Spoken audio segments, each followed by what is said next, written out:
problems that you had on the problems, and what did right. And then the other thing we'll talk about is we're starting chapter. We'll start talking about chapter 6 today.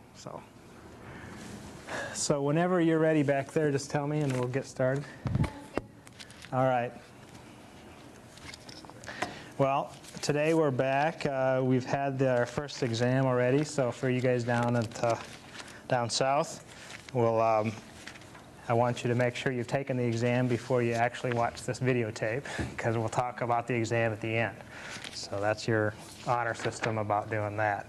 Now, what we're going to talk about today is we're going to finish up chapter 4, which was working on pulse methods in electrochemistry and using pulse methods in electrochemistry. Actually, chapter 5, I should say, not chapter 4. So if I can find my space where we're at. As you remember, we were finishing up our discussion of differential pulse polarography.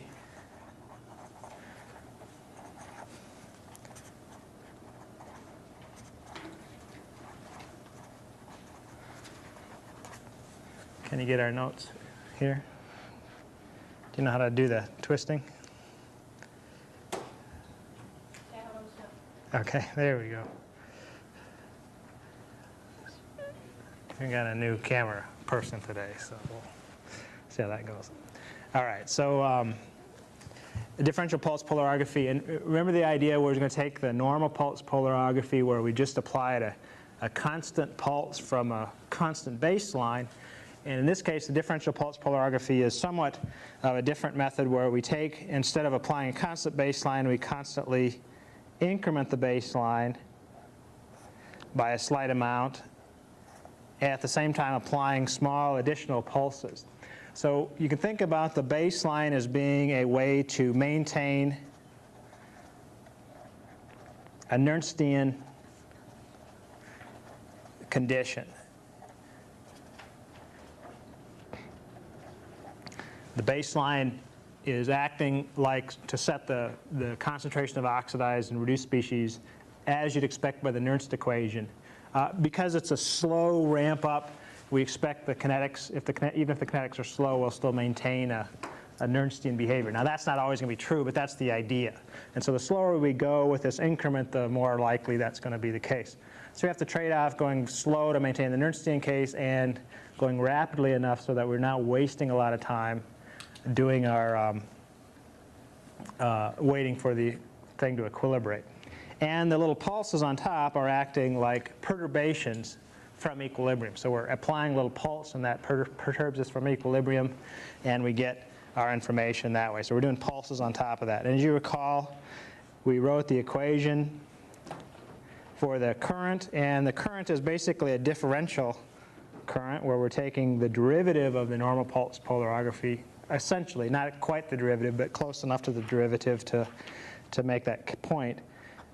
And we have the sort of the normal pulse sort of setup here, where then underneath we have minus tau prime to the 1/2 power, and we're multiplying by this set of values 1 minus sigma over 1 plus sigma, where sigma is equal to an exponential function of the potential pulse height.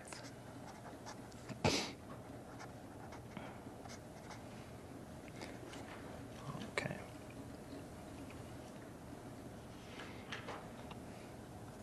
So this quotient here is kind of a parameter that we can adjust.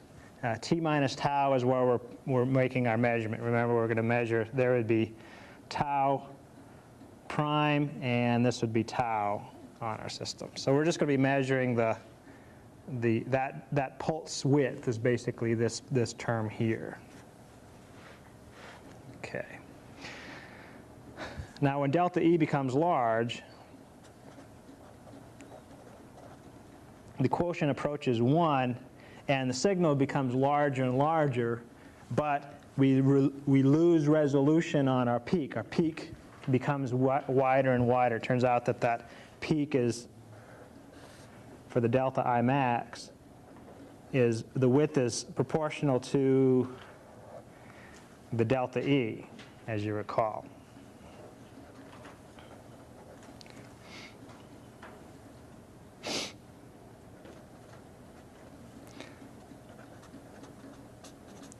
So not only do we make the peak broader, but we also shift it away from the E1/2. In other words, as you make that E pulse height bigger and bigger, where we lose resolution, we get increased sensitivity. So again, it's a trade-off between resolution and sensitivity. So if we've got more than one analyte in the system, we may start to mix the peaks together, and we would lose the ability to separate those components.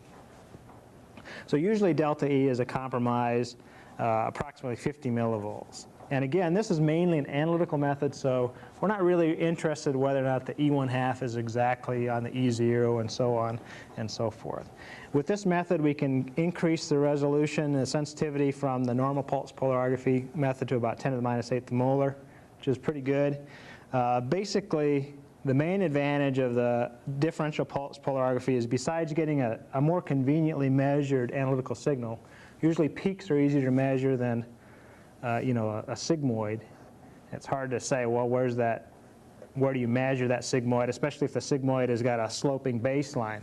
As often happens with very low concentration measurements, you're getting not a nice sigmoid like this, but you're getting perhaps a signal that looks maybe like that, where you've got underlying it a baseline it's a straight line. In fact, that would be the ideal case. Often that background is not a straight line, it's sloped and so on. So typically in a normal pulse polarography experiment like this, what we can usually get is an improvement in the signal by doing this derivative method, differential pulse method, and you get a signal that would be something like this on top of it, some sort of a Gaussian like that on top. And that would be a little bit easier to measure. Usually it reduces the background by somewhat, and it also increases the ability to measure that peak height. Now we show differential pulse polarography like so, with this set of staircases up and back.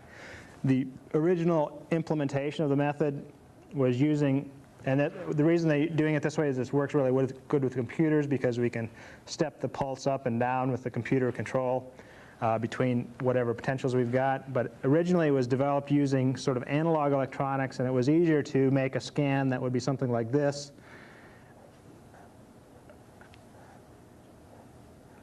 where we have a baseline that, instead of staying constant, would slowly slope up. And this would be similar to what we're going to see in a minute with a scanning cyclic voltammogram or something, where we have a baseline that increases on this axis. And this also is called differential pulse voltammetry, or polarogram.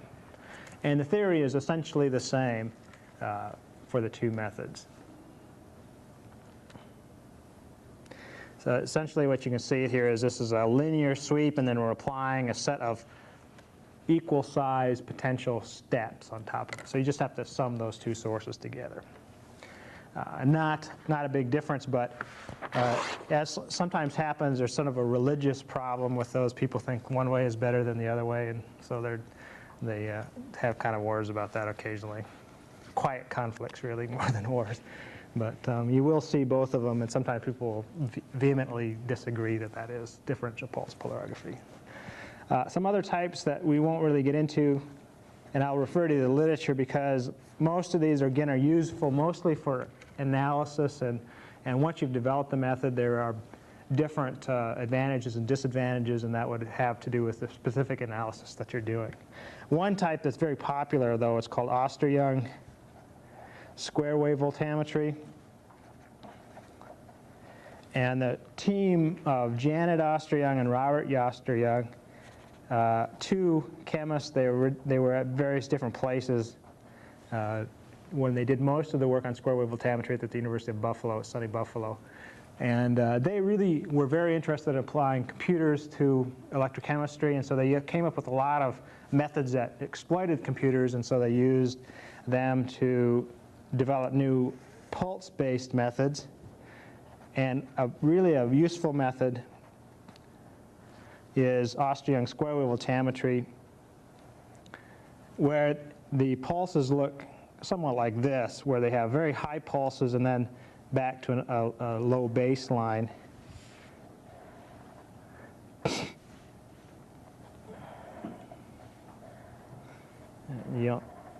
And so on. The advantage of these is that you get, well, what you do is you measure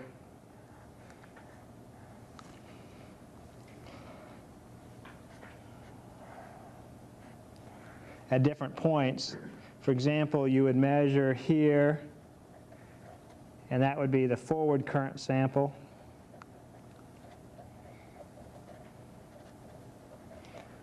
And you would measure here.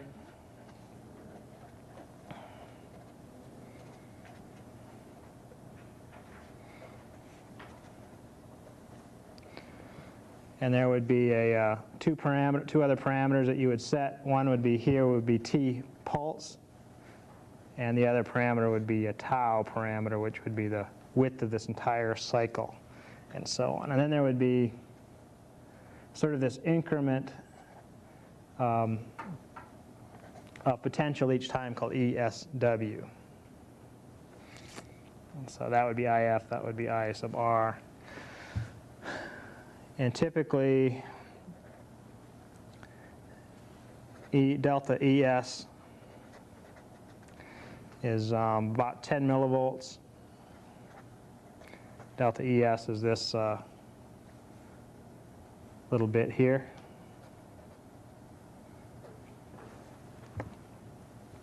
And ESW about 50 millivolts. The advantage of the Auster-Young square wave voltammetry mainly arrives at the fact that tau can be quite fast. Because we don't have to wait for the equilibration like we did with the differential pulse polarography, we can go much faster. From less than 1 milliseconds to 100 milliseconds would be not an atypical value. What you get out of the Auster-Young or OSWV voltammetry is something like this. You get a curve for the forward wave that looks a little bit like this, and then the reverse wave looks somewhat like that. And the sum of those two waves is a Gaussian, which is really what you normally look at. So I have actually the subtraction of the two. And the advantage is it gets fast and actually has better sensitivity than the other methods. And it's a complicated potential pulse waveform, but with computers it's no big deal to do this. And so it works pretty nicely. Again, useful for analysis. There's a variant of this called Barker square wave voltammetry, very similar in other ways. That also has some advantages. Again, if you look in an analytical chemistry book, they'll talk about some of these.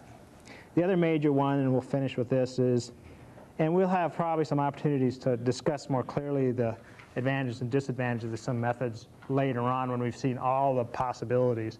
But here's one called staircase voltammetry. It's not really a pulse method. It's actually, but it is a kind of a discrete method where we, instead of applying a wave that's a constant linear function, we actually apply it in a series of steps, hence the name staircase. So you would have ET here, where again you'd have a tau, which would be the staircase width, and you would have a potential step, delta E. And if you plot delta, or if you take the ratio of delta E over tau, that's essentially a scan rate, and that would be in volts per second, typically. And what we'll see just in a minute is this is very similar to what we're going to talk about later with linear sweep voltammetry, where the analog would be, rather than a set of staircases, we'd have a straight line where we change the potential continuously with time. Now, most modern instruments, actually somewhat unfortunately, have this square wave voltammetry is what they're saying is a cyclic or a linear sweep. So they try to make delta E and tau very small, but essentially what you're getting is still a staircase voltammetry output. And it turns out that there is good correspondence for certain kinds of conditions, but in many cases, staircase and cyclic voltammetry are not comparable. They don't give you the same results, particularly for kinetic measurements and things where you're doing physical electrochemistry. They're very different. For analytical methods, they're almost identical. In fact, the staircase voltammetry may have some advantages for analytical purposes, but for other reasons, it's not so great. For when the instruments are trying to make a linear sweep out of a staircase, they can do a couple things. One is that you can use very small steps so that you get very small steps like this, and also they can run it through a low-pass filter so that essentially smooths out the steps and you get a more approximately a linear sweep. I would recommend a very good introduction to this written by Janet Osteryoung and one of her postdocs at the time, I think a student and then a postdoc, John O'Day. There's a set of books, Electroanalytical Chemistry. There's a collection of monographs, volume 14. As Bard is the editor. And this about staircase voltammetry, square wave voltammetry. Very good, very complete discussion of the methods. And so we'll pretty much stop there and go on. All right.